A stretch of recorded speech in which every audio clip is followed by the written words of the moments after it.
Okay, so let's continue here with the class notes. Page 3. So today will really be the first lecture, which will be intro. So chapter 1.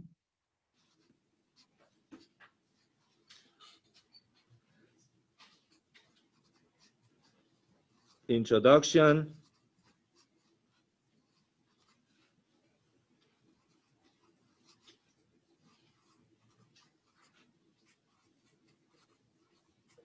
And conceptual, let's say here, definitions.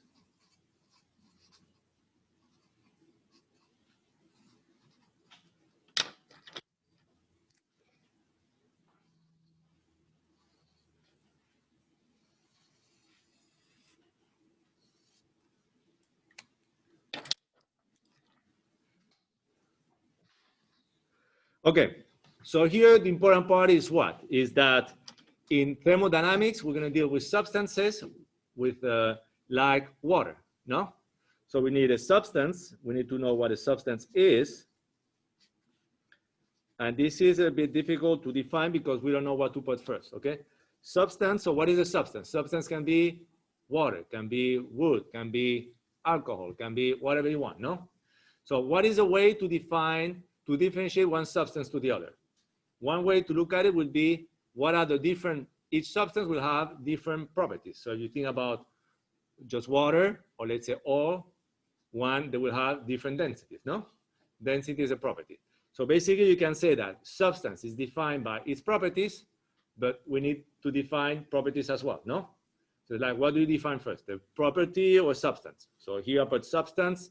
I'm just gonna say that a substance is defined by its properties, okay? So let's say a substance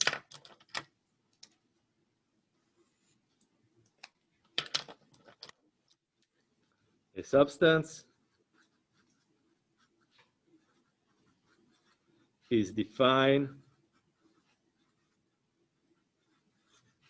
by its properties. Okay, so I know now the logical question will be to say, okay, but what is a property? So maybe let me give an example here. Let's say density, so on, okay? So since the logical question will be what is a property, let me just define property.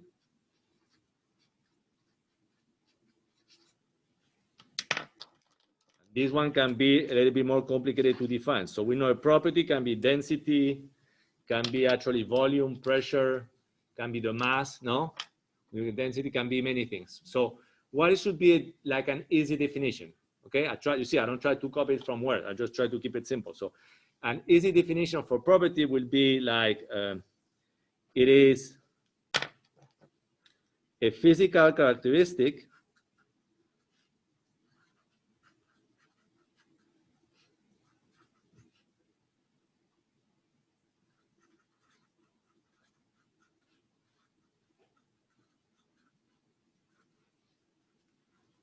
of a substance.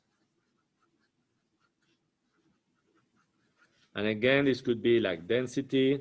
So if you think about it, upper density, but what is density? Is mass divided by volume, okay? So really it should be density, mass, volume, could be also pressure, and many other things, okay? So volume is a property, mass is a property, okay? If I want to combine both of them, I can just put density, okay? All right. So now, and again, this is important in order to understand the problems. This is some type of language. So you have the substance properties. Now, you can have the same substance that has some properties. You can find it at different states. Okay, for example, you have substance water. You can find the substance water in the liquid state, solid state as ice, or you can find it in the gas state as steam. All right, so you have one substance. So what is a state? So a state. So here I'm just I'm just going to put arrows. Would be state can be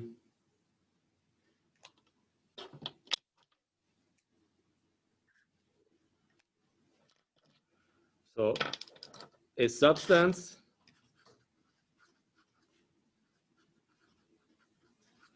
can be found at different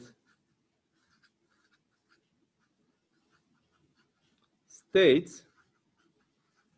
So let's say, for example, if I put water, H2O, you can find it in liquid.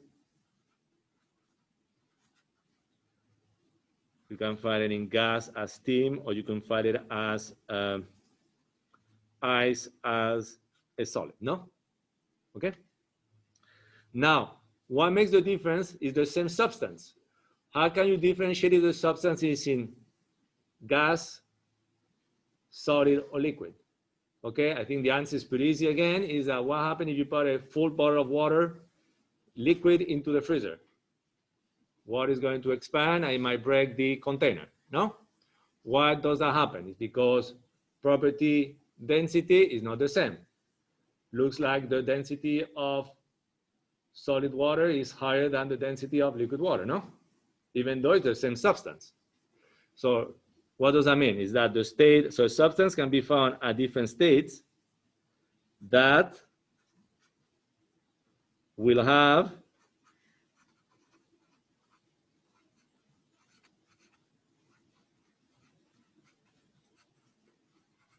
different properties.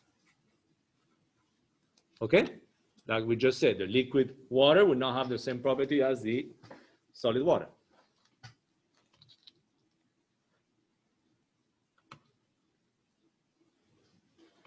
Okay. Now, what is a process? So when you go from basically one state to another, we call that a process, no? So let's say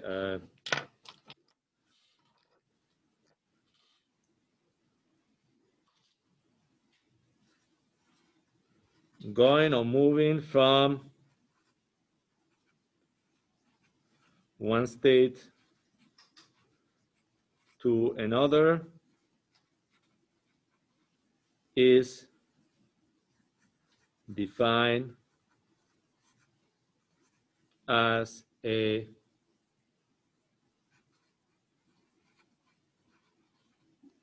process.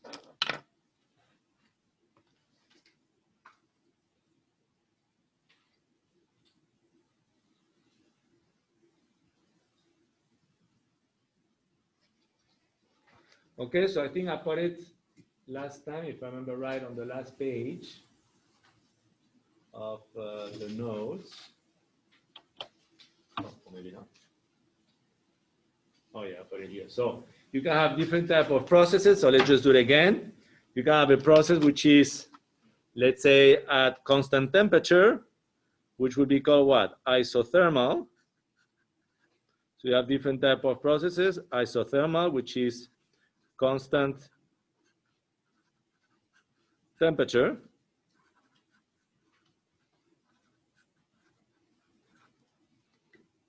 You can have a process that is constant pressure.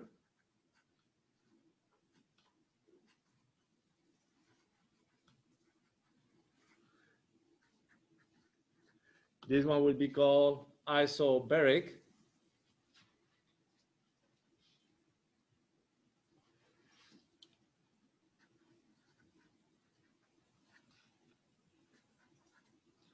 Then you can have one which is constant volume.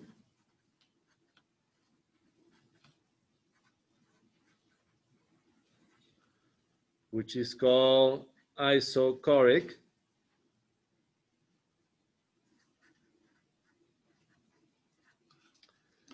And finally, you can have a process in which you have no heat addition, which is called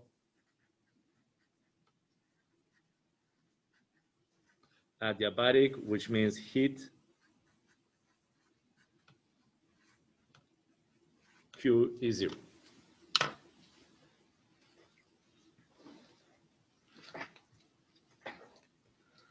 Okay, these are these also other type of processes, but I mean, if you want to put it here, but we learn about it, polytropic, this will be one we use pretty often, which basically will mean that you need to satisfy this type of equation, okay?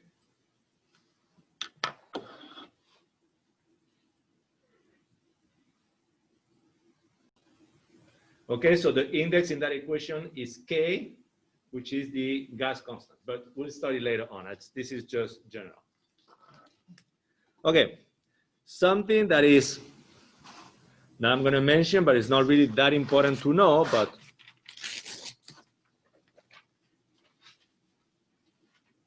it's important at least to know the difference,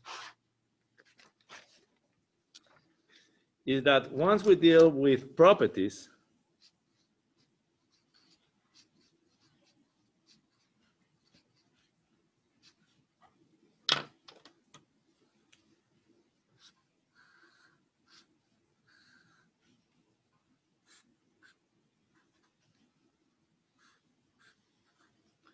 we can find over here what they call, and that's not important, the word, okay, but it's just extensive and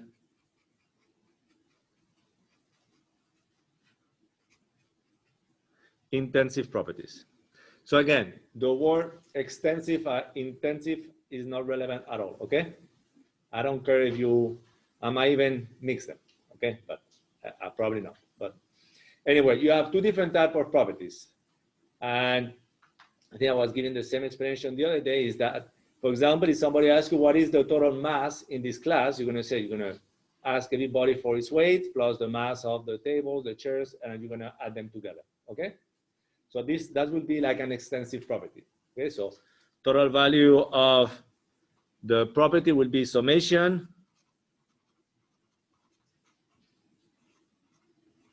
of all individual parts.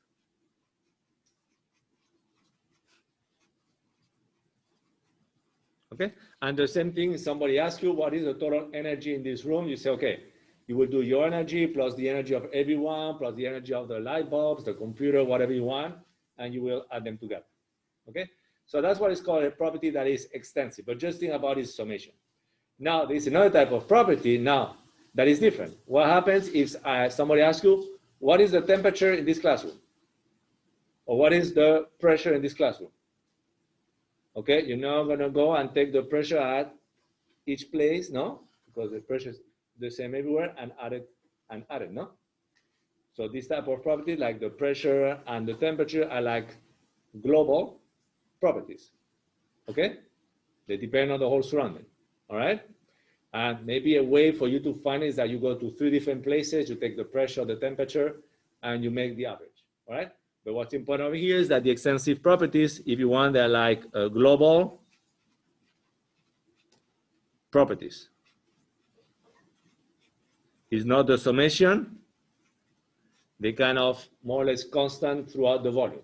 Okay, in this class, maybe you know what, that the heat goes down, so probably the temperature is lower at the close to the ground and a bit hotter at the top, no?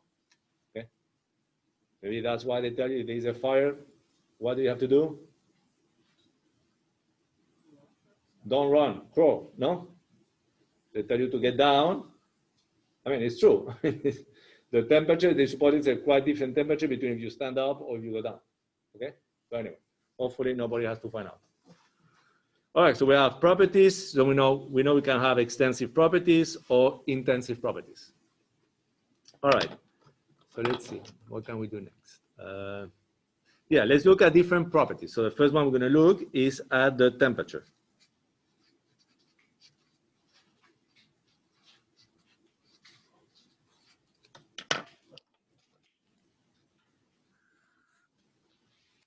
So temperature is a property.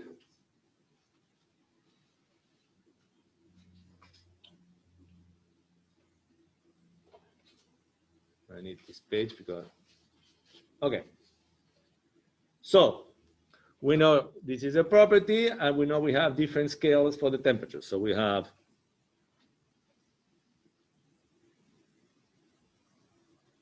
let's say this will be the Celsius.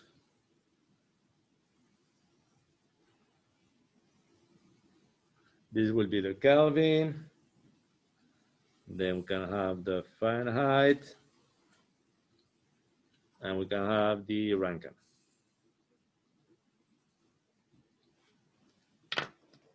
Okay, so let's say it will be Celsius,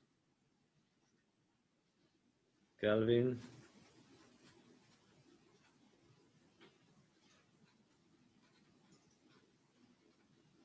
Fahrenheit, and Rankine. Okay, so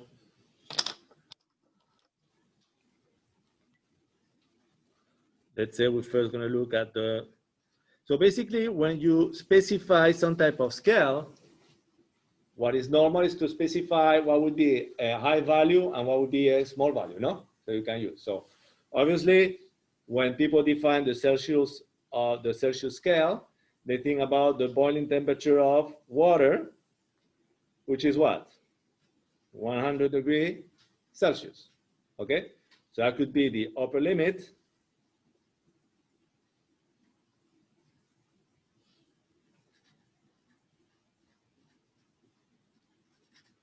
And what is the lower limit? The freezing temperature of water, which is 0 degrees.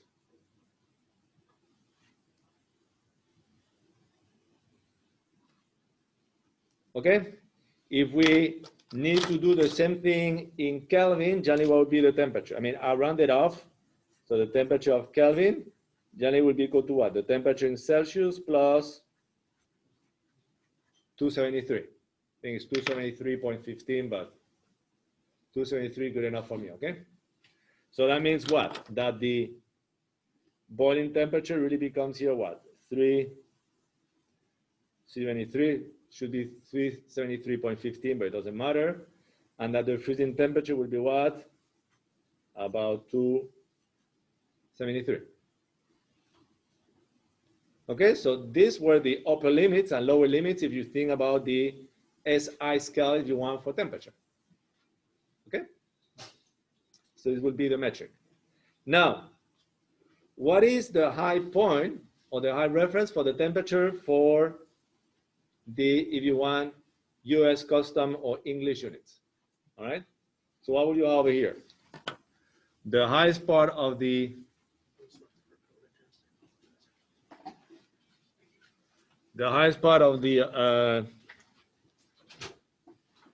temperature for Fahrenheit actually will be, let's see, is, I need to find a different color. So Fahrenheit, the high scale was something that is very close. You can find everywhere. Generally, the temperature is 98, but for him was 100. What is that? That should be the body temperature. Okay. So for him, the high reference was the body temperature.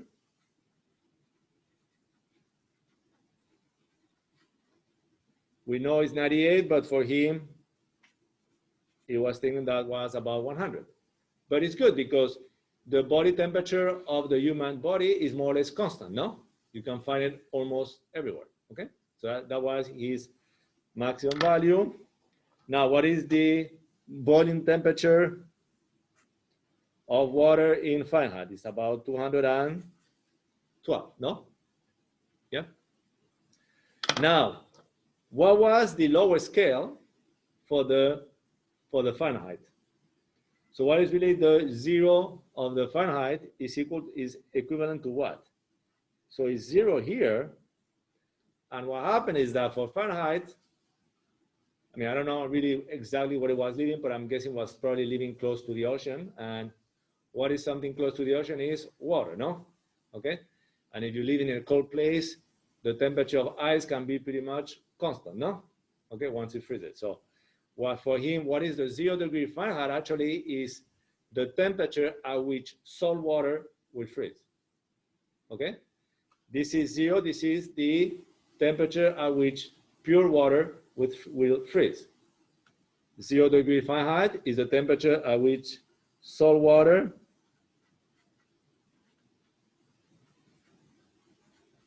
freezes. And what is the temperature at which pure water freezes in Fahrenheit is 32. Okay? So now, once again, once you have the Fahrenheit, we need to go from Fahrenheit to Rankine. We know that the relation is T Rankines equals T Fahrenheit plus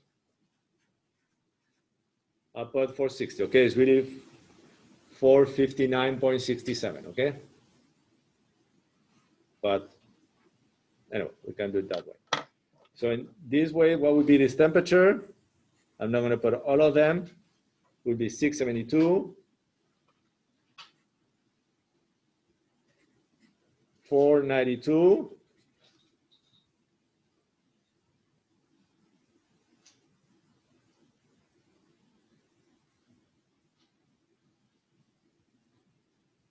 okay, and something I forgot to put over here will be what will be the absolute zero.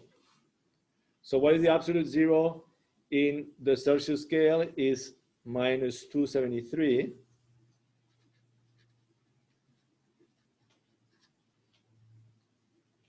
In the Kelvin scale will be 0. In the Fahrenheit will be minus 460.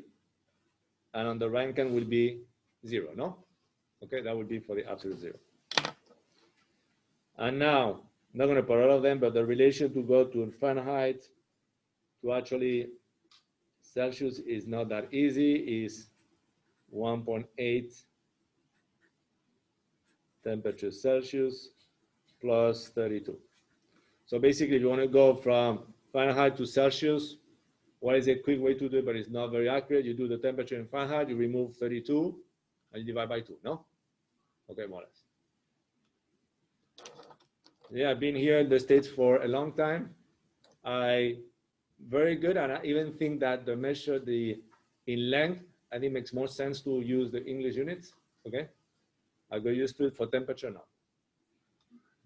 I like more the feet, inches than meters and centimeters, believe it or not, because 1 foot is 12 inches, no? You can divide 12, how many times by 2?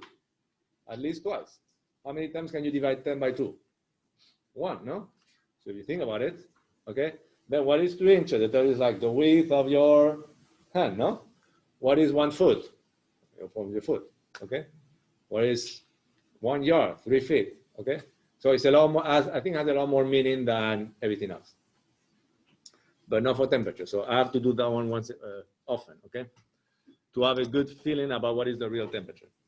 So what page would that be? Page 4. All right.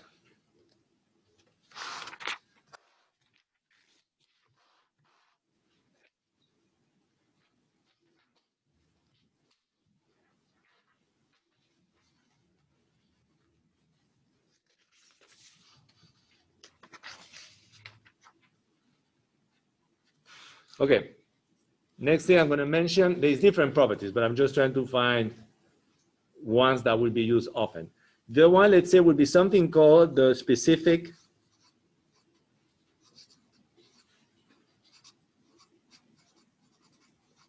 volume.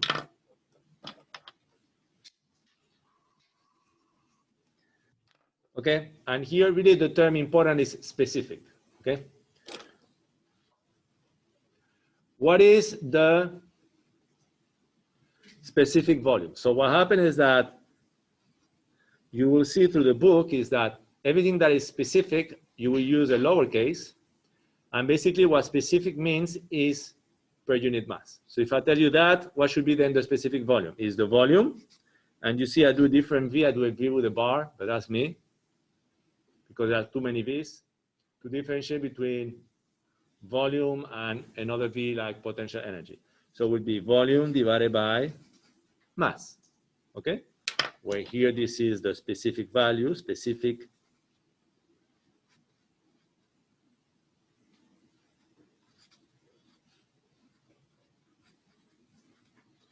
volume, this is volume here.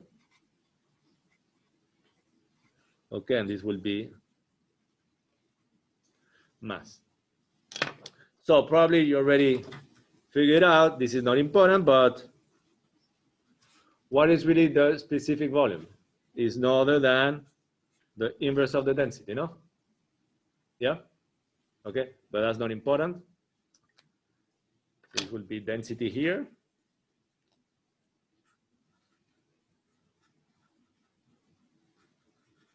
Okay, but what's important over here is the term specific. So specific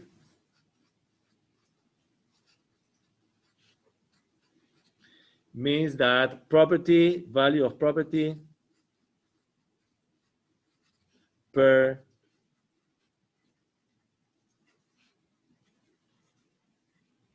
unit mass. So for example, we still have not covered them, but you will have, for example, little u will be capital U divided by M. Little u is generally what is used for internal energy. So little u will be specific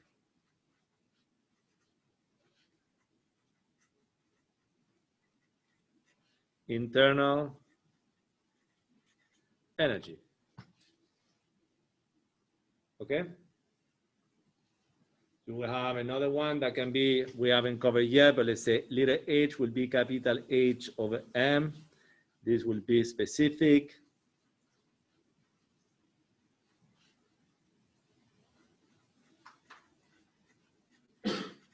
enthalpy, okay? But what's important here is that you recognize that the term specific means per unit mass. That's why really I do this. And you will see that many figures, many of the data they give you in other problems are always specific, okay? Or in most cases specific.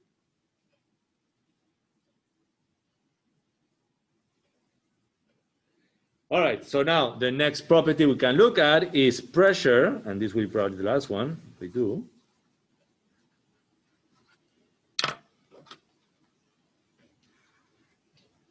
Pressure. So pressure, what is the definition of pressure?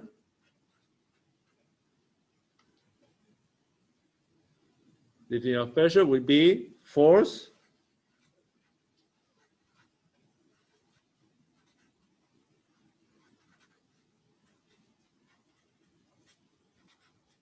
over area.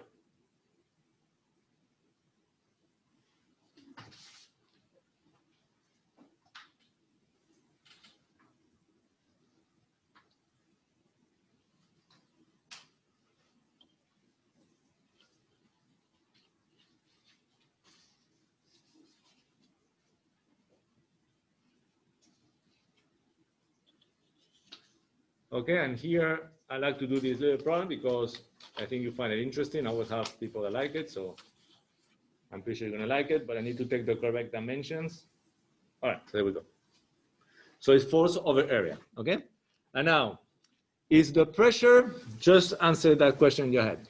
Do you think the pressure is a very powerful force or not? Okay, so in order to see that, I'm going to define an experiment which was called the Magdeburg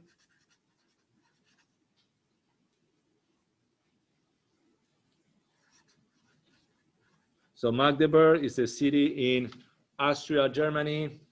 So the Magdeburg hemisphere or hemispheres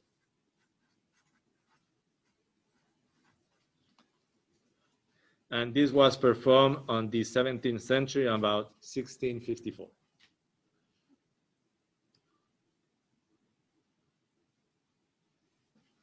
Okay, so basically, what is this? What happened? I mean, there's political, if you want, political stuff, but that's not what's important. The important part is the physical part. I have too many, I don't have enough space here So I use the ground, right?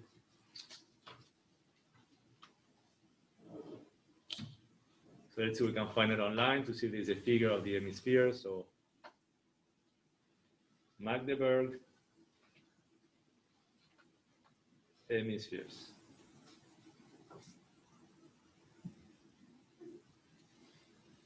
So basically, let's see, images. So maybe I was wrong, it's 1657 by Otto von Guericke. I think it was 54, let's see. And basically this is what it is. You see, this is like 2/2 of the hemispheres, all right? And you put them together, there's like a seal in the middle, and with that machine that you see was pretty rudimentary, you create the vacuum. So what's gonna happen? These two hemispheres are gonna stay together. Yeah? All right, so that's it. So the whole thing over here is that they will attach, I mean, this will tell you the number of, okay, they will attach a certain number of horses on each side, and the whole experiment was to determine how many horses you need in order to pull apart these two hemispheres. Okay, does that make sense? All right, so that's what we're going to be doing. But maybe I'll give you the answer because you already see the picture of the horses, no? So try to guess on the dimension. So basically the problem we're going to do is, I need to know the dimensions. I think the original one,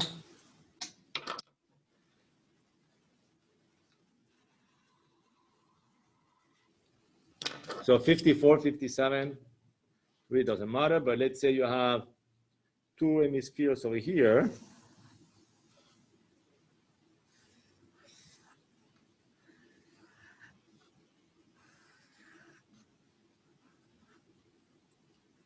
Okay, with some type of hook. So you know the area of these hemispheres. This should be the same.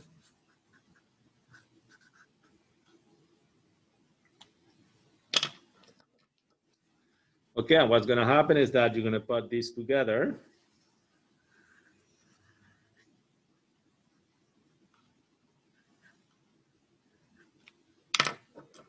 And what you need to determine is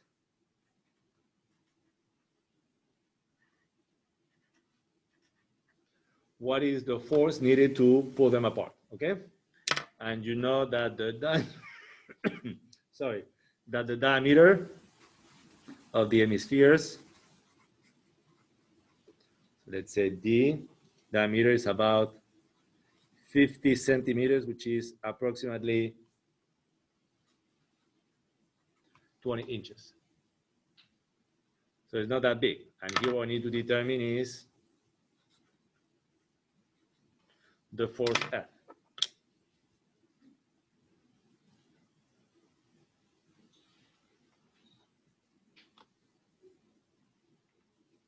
So ideally, if you are able to do the perfect vacuum, which is never the case, the pressure inside should be 0, no? And the pressure outside acting everywhere should be equal to the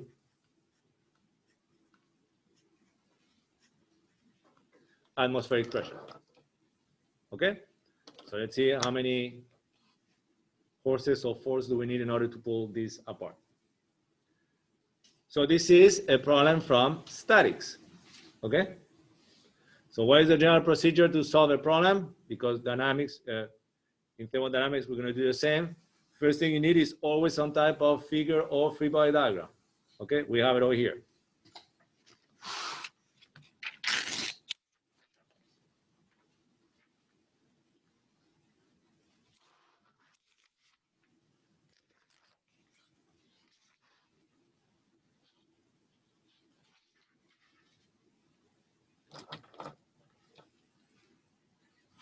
Okay, so over here, the equation we're going to use is summation of forces equal to 0.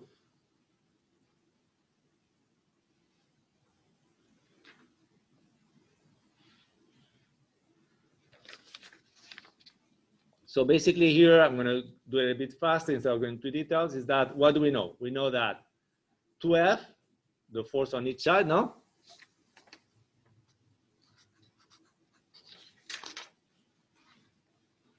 should be equal to whatever is the force done by the vacuum here around the seal, no?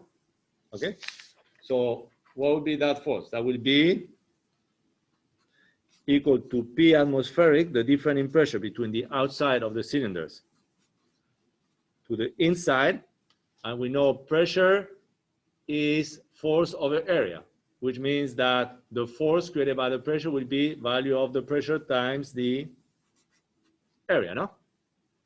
Okay. In this problem, we know that P in is 0. So we solve over here, we're going to have that 2F is equal to P atmospheric A, or you would just find here that the force on each side will be P atmospheric times A divided by 2.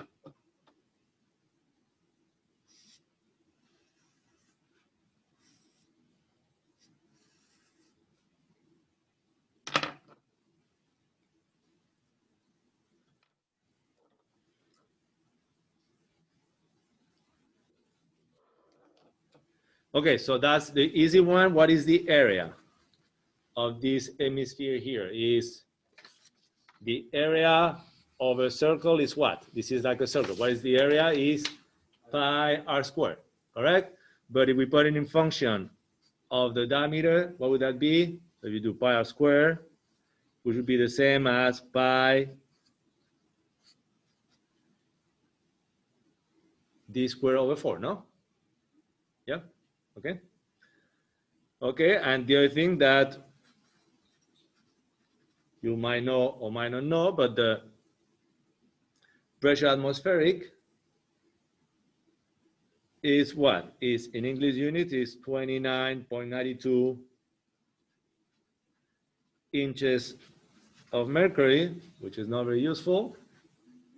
Or something that is more useful is 101.325 kilopascals, okay?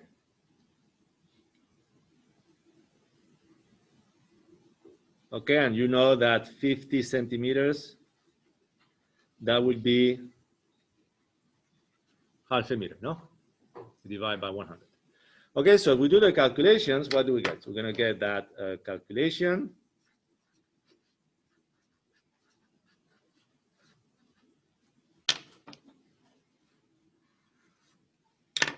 We're gonna get that the force is equal to 101.325, but this is kilopascals. If I want to transform the kilopascals into pascals, what do? I multiply by 1,000, no? Yeah? Now, I need to do the area. We know the area will be pi over 4, and the diameter is 0.5 square.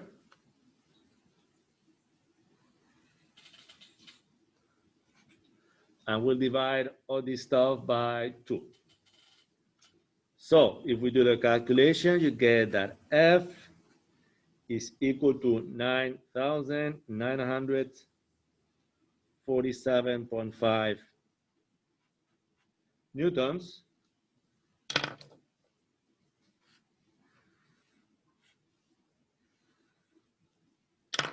which is approximately 2,236.3 pound-force. Really a quick way to know what is equivalent. Let's say this is 10,000. And you divide by the gravity, you should get what is the weight, no? So basically that would be equal to what? To 1,000 kilograms, no? So how many courses think that you might need in order to move 1 ton? 1,000 kilograms is 1 metric ton, no? All right. But anyway, that's what it is. So we have this, but I think now I do now to know about the horsepower.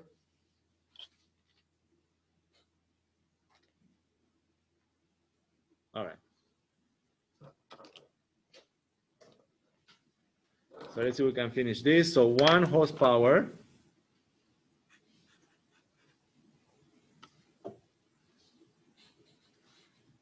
So 1 horsepower is defined as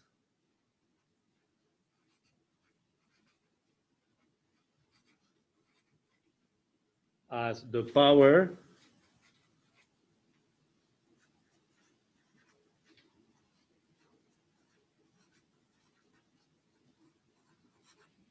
required to raise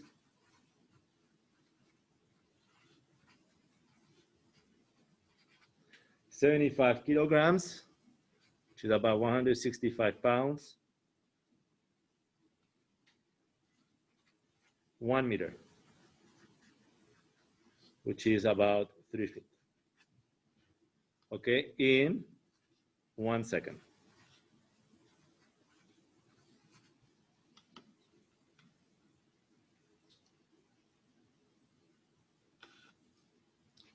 Okay, so if you look online, those little videos I have exactly how do you calculate the horsepower, but basically this will tell you that 1 horsepower, if you do this calculation,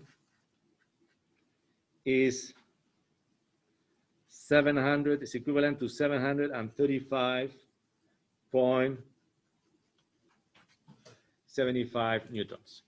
Okay, if you want, because I don't want to go over time, I'll show you very quick.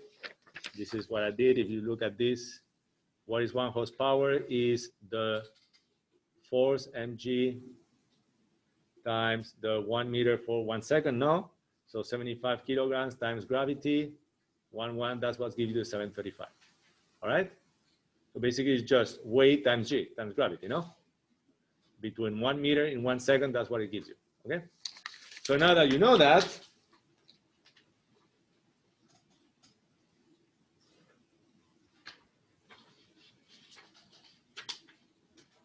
what do we have? So now we can go and let's say,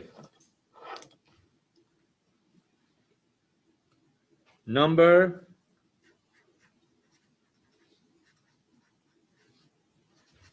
of HP or horses here will be needed to pull apart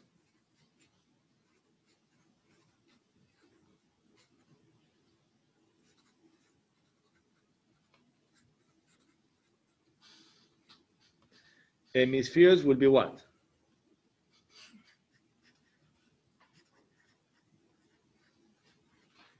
Will be equal to the value of the force, no? The 9,947.5 divided by what is estimated that is the force of a horse, which is 735.75 newtons. And this gives you approximately 13.5 horses, but you cannot cut a horse in two, no? It will not pull much. Let's say it's approximately 14 horses. So that means that you need 14 horses on each side. No? Yeah?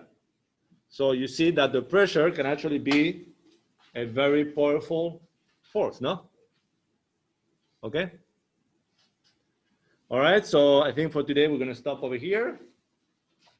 So let me see how can I do this.